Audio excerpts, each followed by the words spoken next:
And now we should focus to South Africa, where President Cyril Ramaphosa is in a firefighting mode.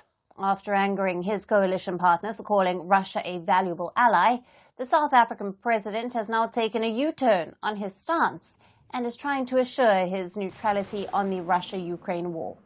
Soon after landing back home from the BRICS summit in Russia's Kazan, Cyril Ramaphosa had to make some clarifications. This is what his office posted on Sunday.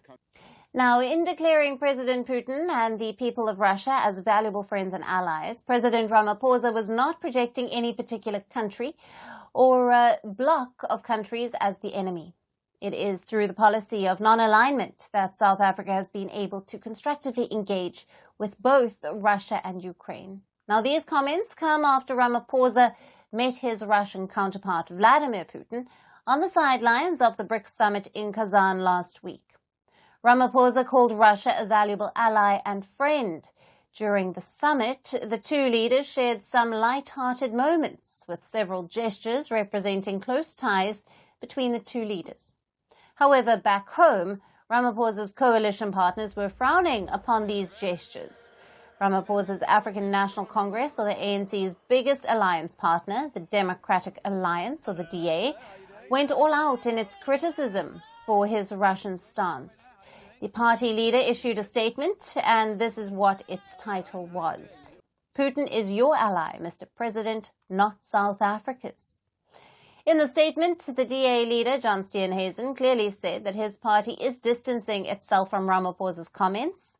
He added that his party will not agree that South Africa should consider an authoritarian regime like Russia as an ally, and that the president must consult with his partners before making such statements. Now, the DA was the main rival of the ANC, but is now a part of the Ramaphosa government. It is known as the White Privilege Party, advocating the rights of white minority in South Africa. After the ANC lost its parliamentary majority for the first time in 30 years in the May polls, the DA joined Ramaphosa's new government of national unity, along with other smaller parties. But it continues to share differences with the ANC. Both the parties have had different economic, social, and foreign policy agendas. While the ANC has shared warm ties with Russia, going back to the days when the party led the anti-apartheid movement in South Africa, the DA has always supported pro-West policies.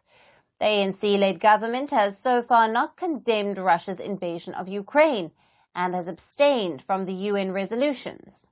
But the DA has openly condemned Russia's aggression and wants it to be held accountable.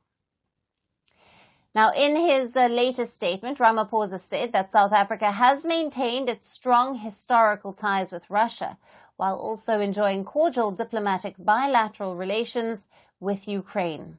Interesting, Ramaphosa's balancing act also comes at a time when Ukraine's top diplomat is visiting South Africa. Now, Ukraine's foreign minister has embarked on a visit to South Africa and has met his South African counterpart today. The agenda includes visa waivers for South African officials, which Ramaphosa says will enable South African officials to travel to Ukraine for peace formula meetings. He said the effort signals South Africa's commitment to growing diplomatic relations with Ukraine. But will this be enough to appease his new coalition partners? Or will foreign policy issues continue to divide Ramaphosa's new government of national unity? Firstpost decodes the U.S. election, explains how America chooses its president,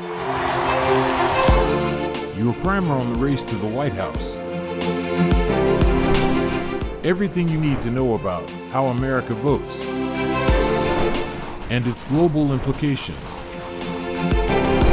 U.S. Election Explained, every Monday and Thursday only on Firstpost.